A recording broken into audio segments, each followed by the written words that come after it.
Nos próximos capítulos de Vale Tudo, Afonso, sempre conhecido por sua postura serena e pelo cuidado quase exemplar com a saúde, receberá um golpe que mudará sua perspectiva sobre a vida. Em uma consulta de rotina, descobrirá que está com câncer. A notícia cairá como uma bomba no núcleo da família Reutemann, provocando choque e incredulidade. Mesmo abalado, o empresário não se permitirá mergulhar no desespero. Após o impacto inicial, começará imediatamente os preparativos para o tratamento, organizando consultas e se informando sobre as etapas da quimioterapia. Porém, antes mesmo de iniciar a batalha contra a doença, decidirá resolver outro assunto que para ele é igualmente urgente: o destino de seu patrimônio. Poucos dias antes de se internar, Afonso irá até a casa de Celina, sua tia querida, para conversar sobre algo que exigiria coragem. Encontrará a dondoca no jardim, cuidando das flores, e, com um tom grave, pedirá que se sentem para falar de um assunto sério. Celina, percebendo a expressão do sobrinho, logo ficará apreensiva. "É sobre o meu testamento, tia", dirá Afonso, direto, mas com suavidade. A reação de Celina será imediata. Ela tentará mudar de assunto, dizendo que não queria nem ouvir aquela palavra, que ele ainda tinha muito para viver e que esse tipo de conversa só traz mal agouro. Mas Afonso, determinado, explicará que quer evitar qualquer disputa caso algo lhe aconteça. "Eu preciso ter certeza de que tudo ficará como eu desejo. E o que eu quero, tia, é que todos os meus bens fiquem com a Solange e com os filhos que a gente ainda vai ter", revelará, a voz embargada, mas carregada de firmeza. A confissão emocionará Celina.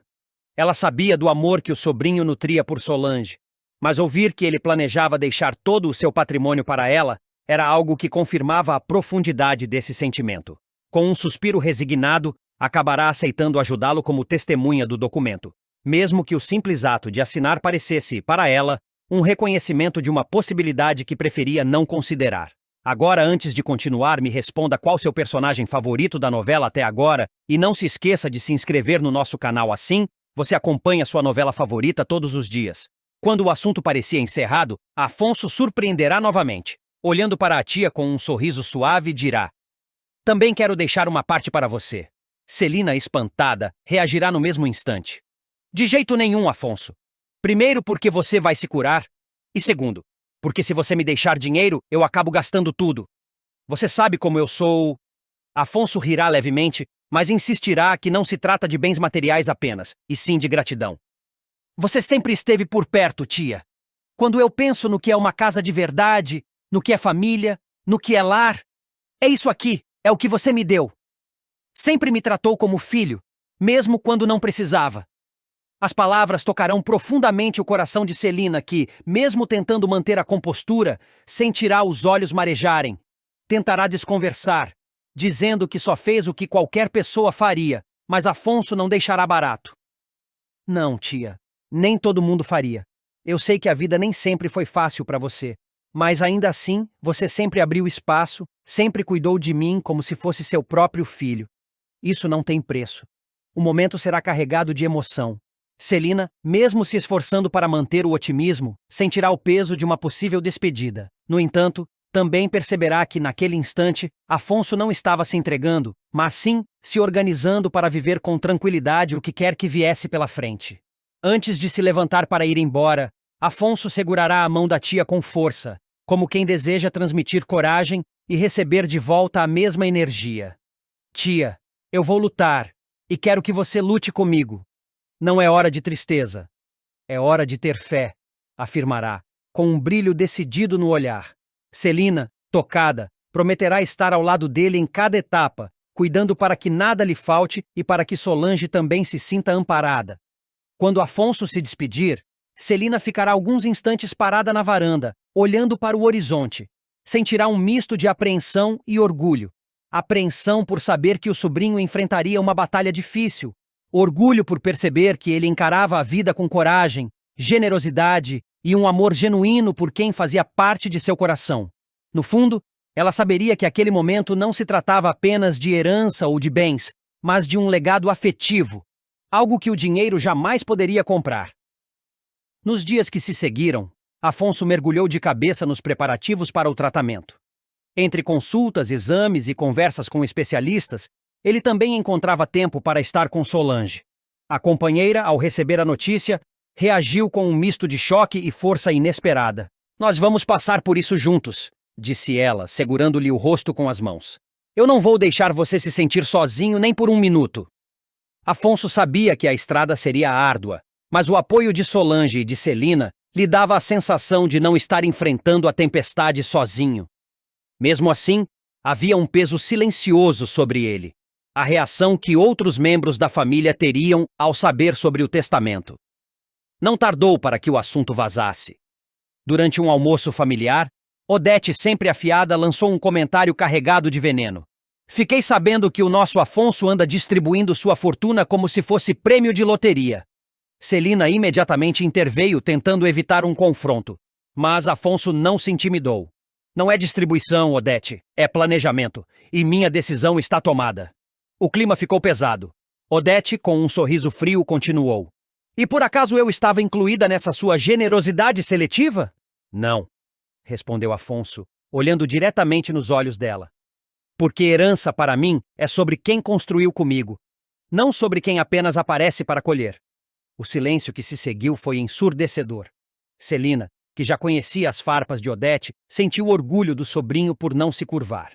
Naquela noite, Afonso e Solange conversaram longamente sobre o futuro. Ela, embora emocionada, tentou manter o tom prático.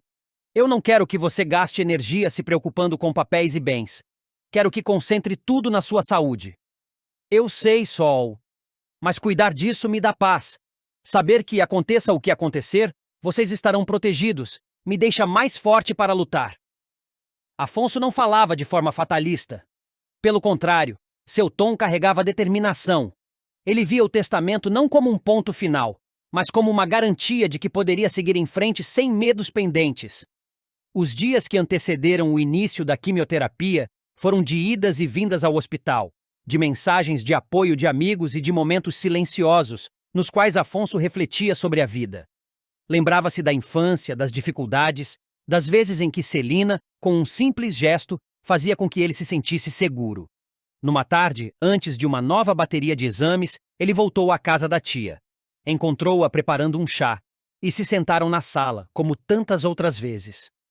"Sabe, tia", começou ele com um leve sorriso, "acho que agora entendo melhor o que você sempre quis me ensinar. Que família é quem está com você quando ninguém mais está." Celina sorriu, emocionada. "Eu não ensinei nada, Afonso. Só vivi." O tratamento começou. Os primeiros dias foram difíceis. O corpo reagindo aos medicamentos, a fadiga constante, a sensação de vulnerabilidade. Mas Afonso se manteve firme.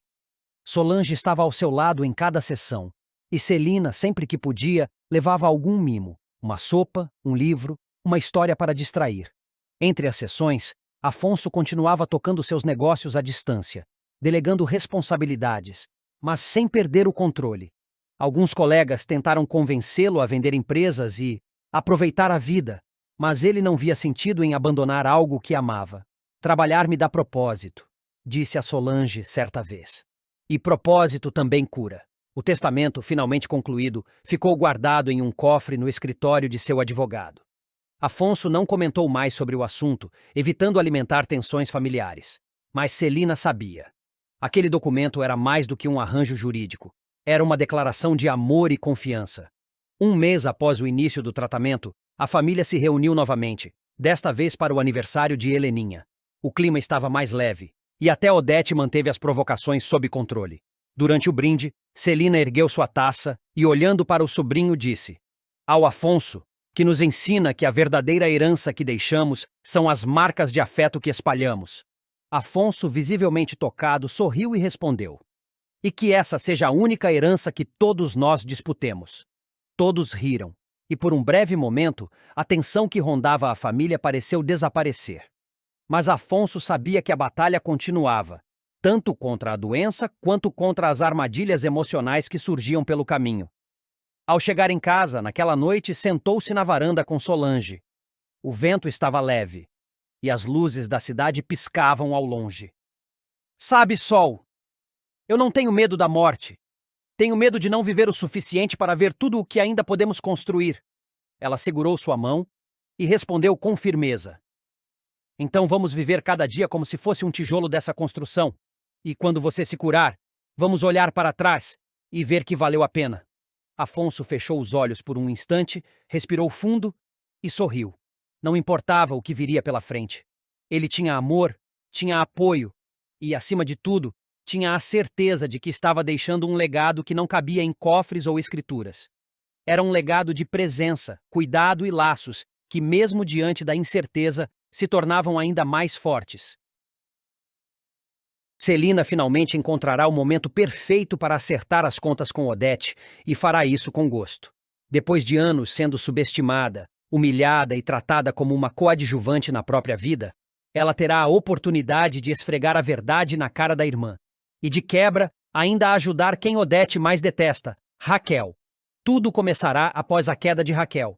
Depois que Odete comprar a parte da irmã na sociedade da Paladar e, sem o menor pudor, liquidar a empresa, a vida de Raquel desmoronará. De empresária respeitada, ela passará a enfrentar dificuldades financeiras severas. A injustiça mexerá profundamente com Celina.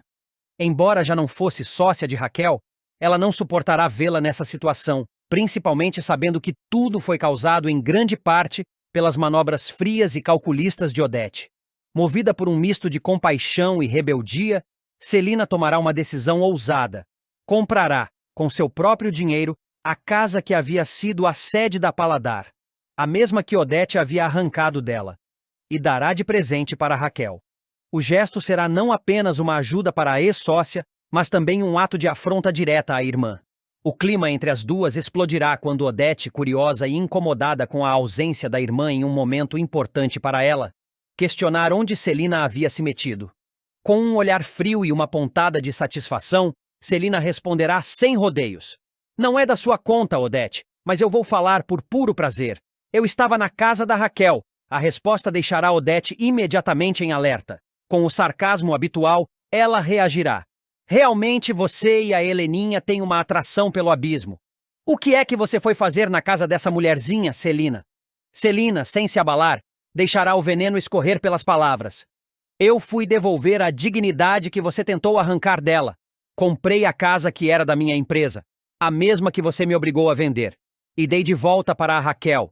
Eu não te devo explicação alguma sobre isso, e muito menos me interessa a sua opinião. Mas preferi contar logo, para depois você não me acusar de agir pelas sombras. Odete rirá com aquele tom que mistura deboche e desprezo. Nossa, Celina, parabéns, tô quase batendo palmas para você. Seu esforço em ficar mais pobre a cada dia está batendo recorde. Celina não deixará barato. Com um sorriso que demonstra que a vitória, mesmo pequena, foi saborosa, ela retrucará. Você sempre com uma palavra gentil, não é, Odete? Mas não se preocupe. Não fiz isso para impressionar você. Só te peço que não conte nada para a Heleninha.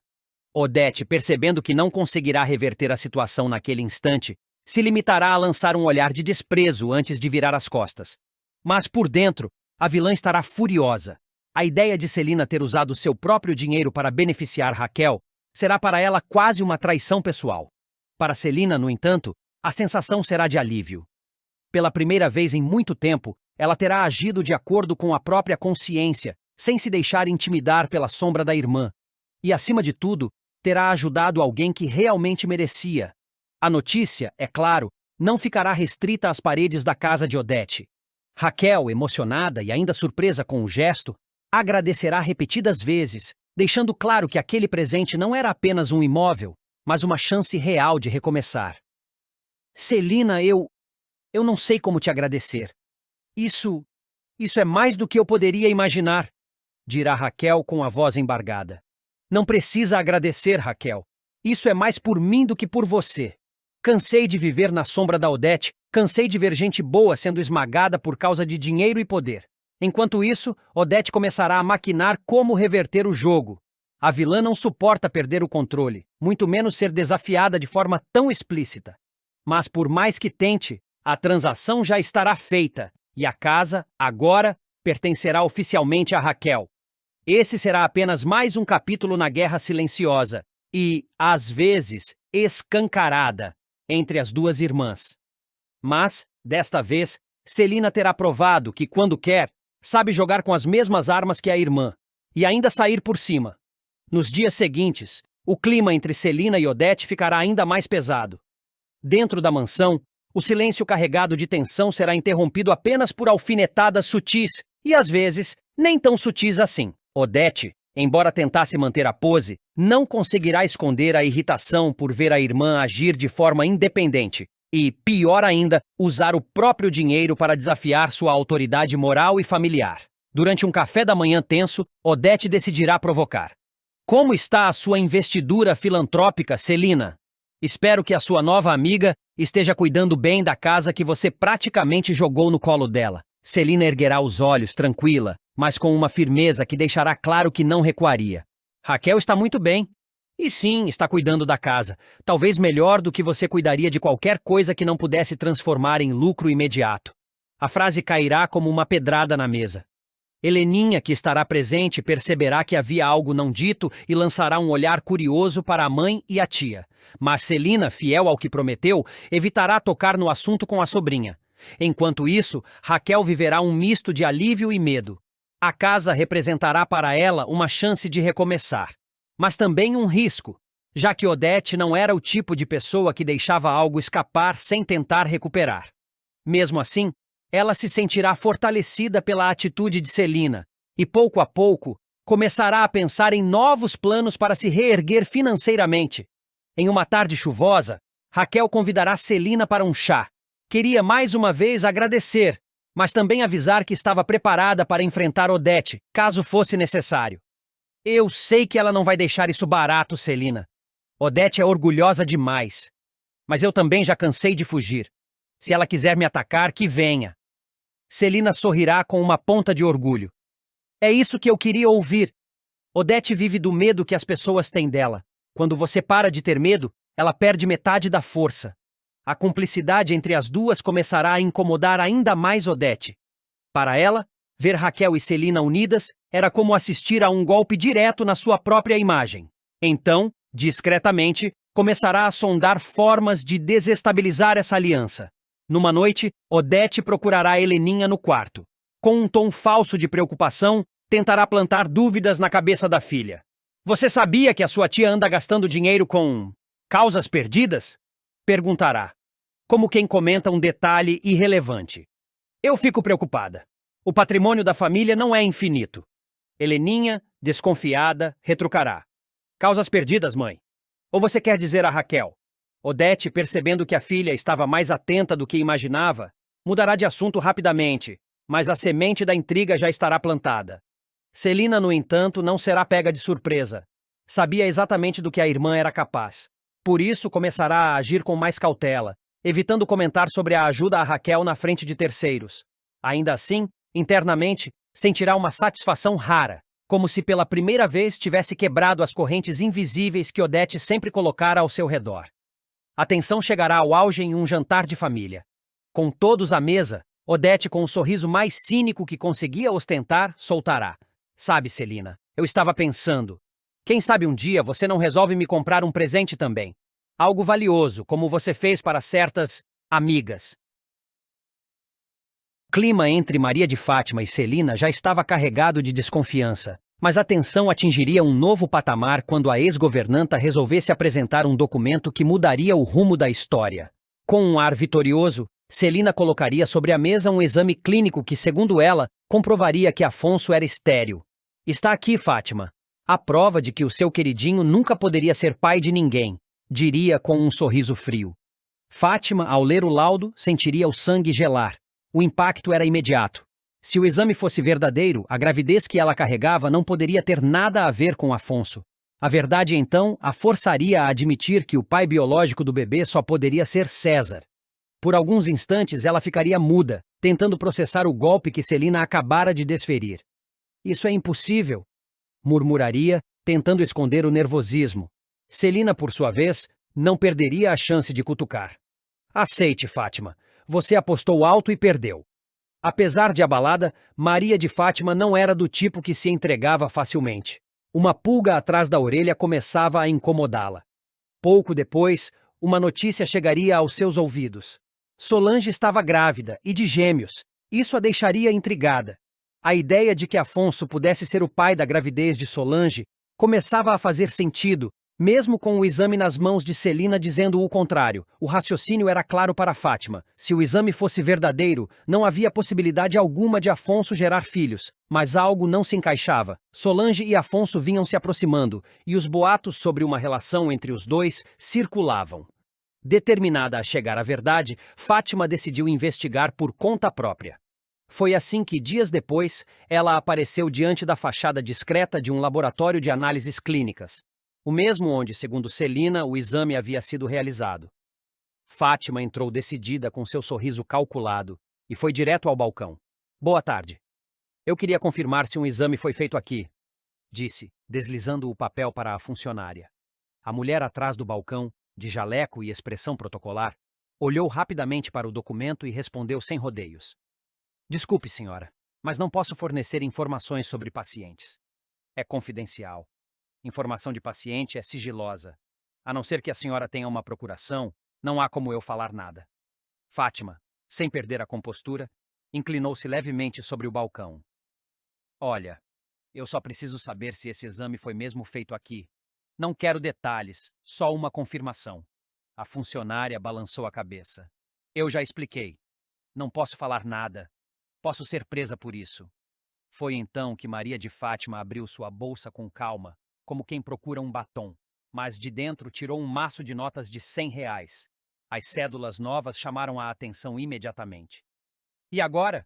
Vai me ajudar? Perguntou, erguendo uma sobrancelha. A funcionária hesitou por alguns segundos, olhando ao redor para se certificar de que ninguém estava prestando atenção. O dinheiro falava mais alto.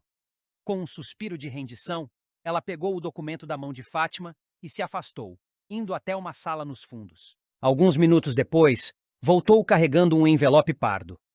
Aqui está, todo o histórico de exames do paciente que você quer. Fátima entregou o dinheiro discretamente, com um sorriso debochado. Arrasou, querida. Esse foi o dinheiro mais fácil da sua vida. A funcionária, ainda com ar nervoso, tentou disfarçar. Precisando de mais informações, é só me procurar. Mas não diga que fui eu. Fátima não respondeu. Apenas se afastou e encontrou um canto discreto na recepção, onde se sentou com o envelope no colo. Suas mãos tremiam levemente enquanto abria o pacote e começava a folhear as páginas. O que encontrou fez seu coração disparar. Não havia qualquer registro que indicasse que Afonso fosse estéril. Pelo contrário, todos os exames demonstravam que ele era perfeitamente capaz de ter filhos. Eu sabia, murmurou, apertando o papel entre os dedos. O olhar se endureceu, e ela praticamente cuspiu as palavras seguintes. Celina, sua vaca. O jogo mudava completamente. Aquela informação era um trunfo que Maria de Fátima pretendia usar no momento certo. Agora ela tinha a prova de que Celina havia forjado ou manipulado o exame para afastá-la de Afonso e para encobrir a verdade sobre Solange. A mente de Fátima já trabalhava rápido, arquitetando os próximos passos. Sabia que não poderia revelar de imediato que tinha o documento, pois isso estragaria o elemento surpresa. Precisava encontrar o momento certo para confrontar Celina, preferencialmente quando mais gente pudesse presenciar o baque. Enquanto caminhava para fora da clínica, ainda segurando firme o envelope, ela não conseguia esconder um sorriso de satisfação. A desconfiança havia se transformado em certeza. Afonso não apenas não era estéril, como provavelmente era o pai dos gêmeos que Solange esperava. Naquele instante, Maria de Fátima sentia que recuperava o controle da situação. Não importava o quanto Celina tentasse manipular as cartas.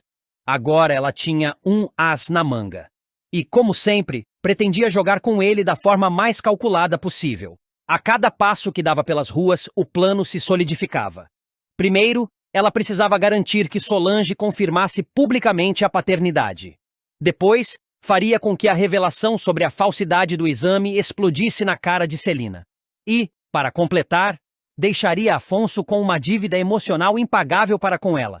Mas, no fundo, Fátima também sabia que estava mexendo em um vespeiro perigoso. Se Celina havia tido coragem de falsificar documentos e manipular exames, poderia muito bem tentar algo ainda mais ousado para se proteger. A guerra entre as duas estava apenas começando, e dessa vez, Maria de Fátima não estava disposta a perder. Quando chegou em casa, guardou o envelope em um local seguro, revisando mentalmente cada detalhe do que havia descoberto. Tocou no papel como se estivesse acariciando um troféu, ciente de que aquele pedaço de prova poderia mudar tudo. E, enquanto olhava para o próprio reflexo no espelho, falou em voz baixa, quase como um juramento. Ninguém mexe comigo e sai impune. O silêncio da sala parecia compactuar com sua determinação. A partir daquele momento, o destino de Celina, Solange e até de Afonso estava selado, e Maria de Fátima estava pronta para puxar os fios e fazer todos dançarem conforme a sua música. A situação entre Odete Reutemann e Ana Clara atinge um novo patamar de hostilidade. Depois de oficializar seu casamento com Leonardo, mesmo sem o consentimento pleno dele, Ana Clara acha que está no controle. A decisão provoca a fúria da poderosa empresária, que enxerga na união uma afronta e uma ameaça direta aos seus planos. Para complicar ainda mais o cenário, Ana Clara se aproxima de Heleninha, tornando-se sua confidente. A amizade inesperada incomoda Odete, que sabe que qualquer informação mal colocada pode se transformar em munição contra ela. Quando descobre que Afonso está com leucemia e que Leonardo é um doador compatível, Ana Clara vê uma oportunidade de ouro. Usando o segredo como arma, ela começa a pressionar Odete, exigindo mais dinheiro para manter a boca fechada. Mas a ricaça não é mulher de se deixar encurralar. Em uma visita calculada, Odete aparece na casa de Ana Clara. O tom é cortante. Eu já cansei das suas ameaças. Dispara. Tive uma relação ótima com a sua avó durante anos, mas você parece não ter herdado a mesma inteligência. Ana Clara, altiva, rebate. Já falei que não sou a minha avó, dona Odete. Não vou ficar trancada nessa casa cuidando do seu filho até ele morrer. O que você quer, afinal? Questiona Odete, estreitando os olhos. Quero um enfermeiro para dividir o trabalho comigo, responde a jovem sem hesitar. Odete solta uma risada seca. De jeito nenhum. Vou colocar mais uma pessoa nessa casa para me chantagear? Ana Clara então vai direto ao ponto. E o dinheiro que o Leonardo tem direito? É nesse momento que Odete vira o jogo. Sua voz fica ainda mais fria. Você sabe que pode ser presa, não sabe?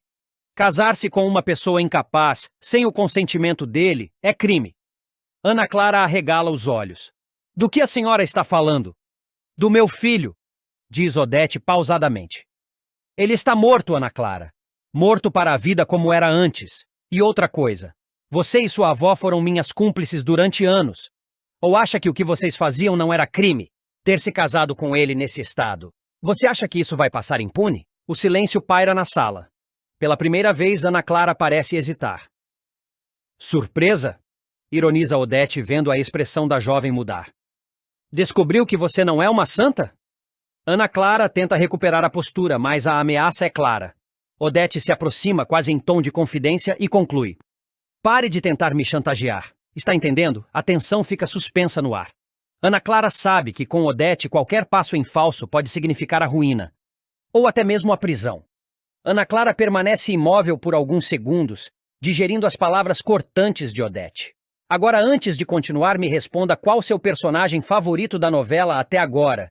E não se esqueça de se inscrever no nosso canal, assim você acompanha sua novela favorita todos os dias. A ameaça de prisão ecoa na sua mente, misturando medo e indignação. Ela tenta não demonstrar fraqueza, mas o olhar afiado da dondoca parece atravessá-la. A senhora está blefando, murmura forçando um sorriso. Ninguém vai me prender por cuidar do próprio marido. Odete ergue uma sobrancelha como quem tem certeza de que venceu. Marido? Você chama isso de casamento? Rebate. Um documento assinado sem plena consciência não tem validade. E, se eu decidir, posso fazer você responder judicialmente. Ana Clara se levanta, caminha até a janela e respira fundo. A raiva começa a falar mais alto que o medo. Eu não tenho culpa se o seu filho está nesse estado, e não pense que vou abrir mão do que é meu por causa de ameaças baratas. Odete se aproxima lentamente, como uma predadora prestes a atacar. Não é seu, Ana Clara. Nunca foi. Você entrou nesse jogo achando que poderia vencer, mas esqueceu que eu escrevi as regras. O silêncio é tenso. Ana Clara aperta os punhos, mas não recua. Pois saiba, dona Odete, que eu também tenho cartas na manga. E se eu cair, você cai junto. Duvido. Responde a dondoca com um sorriso de desdém. Eu sempre caio de pé. A provocação acende um brilho perigoso nos olhos de Ana Clara. Sabe, eu estive pensando, ela diz, lentamente. Heleninha adora conversar. E ela sabe de muita coisa. Odete a interrompe bruscamente. Não se atreva. Eu me atrevo, rebate Ana firme. Você não é a única que sabe manipular as pessoas. A tensão entre as duas é quase palpável. Odete percebe que Ana Clara está disposta a ir até o fim e decide mudar de tática. Respira fundo, volta para o sofá e fala com um tom mais calculado. Muito bem. Digamos que eu aceite colocar um enfermeiro para ajudá-la, mas ele vai trabalhar para mim, não para você. Ana Clara sorri de canto, satisfeita por arrancar uma pequena concessão. Já é um começo. Não se empolgue, corta Odete. Isso não significa que você tenha qualquer poder aqui. Significa apenas que eu decidi que é conveniente. Por enquanto.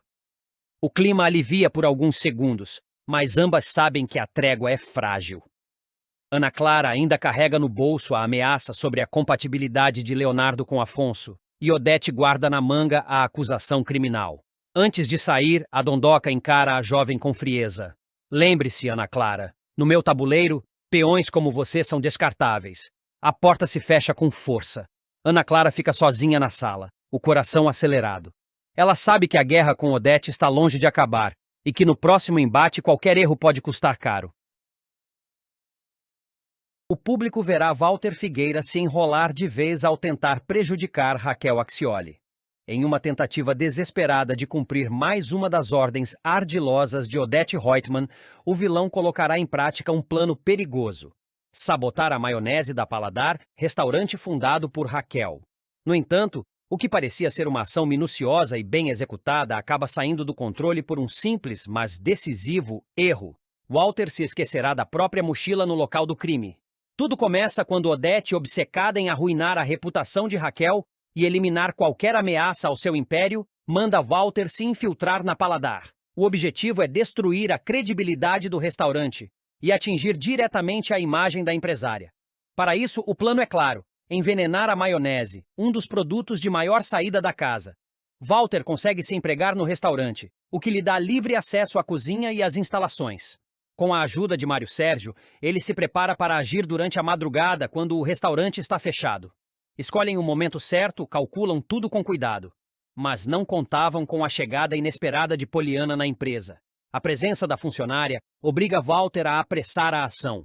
O que deveria ser um crime silencioso e bem executado, vira uma operação às pressas. E aí, tudo começa a dar errado. Na correria para sair do local antes de ser visto, Walter comete um erro que se tornará fatal. Esquece sua mochila no restaurante. Já dentro do carro, a caminho de casa, ele se dá conta da falha. Em pânico, grita: Não acredito, não acredito. Esqueci minha mochila na Paladar. Vou ter que voltar. Faz a volta, Mário Sérgio. Mesmo contrariado, Mário Sérgio dá a volta e leva Walter de volta ao restaurante. Ele consegue convencer o porteiro de que esqueceu o item durante o expediente e entra para buscá-lo. Nesse momento, aparentemente, tudo se resolve. O porteiro não desconfia de nada, e Walter recupera sua mochila sem levantar suspeitas. No entanto, o problema maior ainda está por vir. Dias depois, a sabotagem da maionese vem à tona. Clientes passam mal, e a reputação da Paladar começa a ruir. Raquel, abalada, decide investigar. Determinada a descobrir quem foi capaz de cometer tamanha crueldade, ela começa a juntar peças com a ajuda da equipe e de pessoas próximas. Durante as investigações, o porteiro se lembra de um detalhe importante. Walter esteve no restaurante naquela noite específica, após o expediente, dizendo que tinha esquecido sua mochila. Esse dado chama a atenção de Raquel, que passa a desconfiar da presença dele no local naquele momento. Mas é Gilda quem dá o golpe final. Ao ouvir os rumores de que Walter teria voltado para buscar a mochila, ela afirma com firmeza que o viu saindo com a tal mochila no fim do turno. Ou seja, ele não havia esquecido nada. A contradição é suficiente para ligar todos os pontos. A presença de Walter fora do horário de expediente, a justificativa mentirosa para retornar, e a sequência de eventos que culminaram no envenenamento da maionese apontam diretamente para ele. Com isso, a verdade vem à tona.